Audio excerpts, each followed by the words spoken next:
Hi there, everybody. I'm Dr. Andrea Matsumura, and let's talk about something practical. What you eat at night. It can either support you getting to sleep or it can hurt you from getting to sleep. Let's talk about that brain chemistry and how we can help it or sabotage it.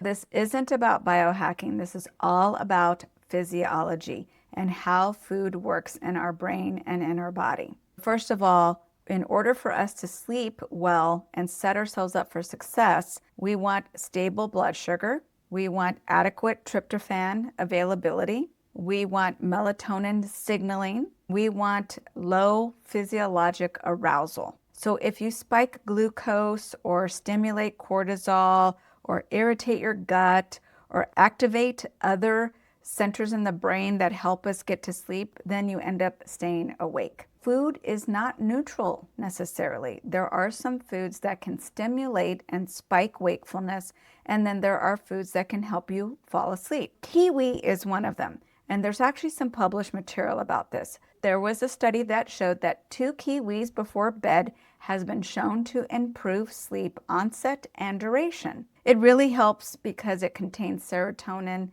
and then other antioxidants. The other one is tart cherry.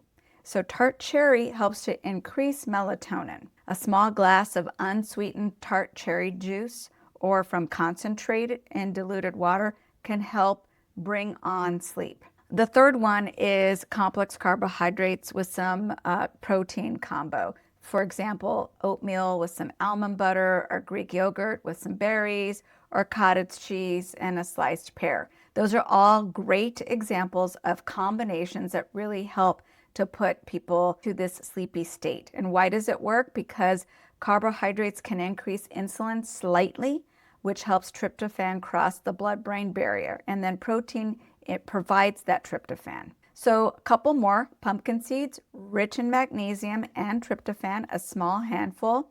Fatty fish at dinner, that really helps with the omega-3 that supports serotonin regulation and reduces inflammation. Chamomile or passion flower tea, those are GABA, which is the center in the brain that helps with relaxation. So what actually keeps you awake? Let's move on to things that might cause you to stay awake.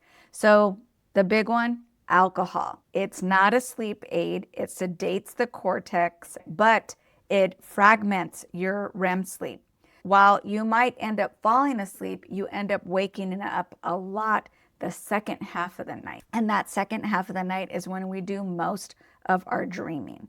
It's really not a great sleep aid at all. The next one is refined sugar. So a big dessert, a lot of ice cream, a lot of rich sugary food will end up causing a big glucose spike, which causes this big insulin surge.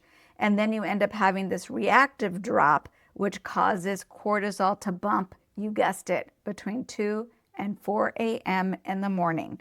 And that's for people who are typically going to bed around 10. Then if you think about high fatty foods, that's another one that can make you stay awake. So high fatty foods like a large, heavy animal protein meal or something that has a lot of cream in the food itself can actually cause people to stay awake because creamy and heavy food tends to delay gastric emptying, which causes reflux. Because if you have all this food in your belly and then you lie down, you end up having more reflux, and that ends up causing your sympathetic system to fire off instead of your parasympathetic system. That helps us go to sleep. Then another one is spicy food. Now, I myself, I'm a big fan of spicy food, but it releases capsaicin. So that's a component of most spicy foods. That increases core body temp. And in order for us to sleep, we actually need to lower our core body temperature. So another favorite, caffeine. Caffeine has both stimulating and alerting components in the brain. It has a half-life of anywhere between 5 to 7 hours, and it can really affect people's ability to get to sleep. There is published data that shows that if you drink caffeine too late, you end up losing at least 30 minutes of sleep and sometimes then have middle of the night awakenings. The other one, though, that might not be on people's radar is dark chocolate. If you eat too much of it, even though it has magnesium, it does have caffeine, and that can cause some alerting effects if people are sensitive. So, some simple good combinations are having, like I said, cottage cheese and kiwi, or oatmeal, pumpkin seeds, and some almond butter. Those are two really great examples. If you really want to help use food to help you get to sleep, just have a consistent eating window. So it should be a 10 to 12-hour eating window, finishing dinner on the earlier side, at least a couple of hours before bedtime. Avoid grazing too close to bedtime. And in addition, there is no magic sleep smoothie. There's no single superfood. It's all about stabilizing glucose, adequate protein, minimal alcohol, eating dinner earlier. That's it. For optimal sleep health, use food to help you, not hurt you.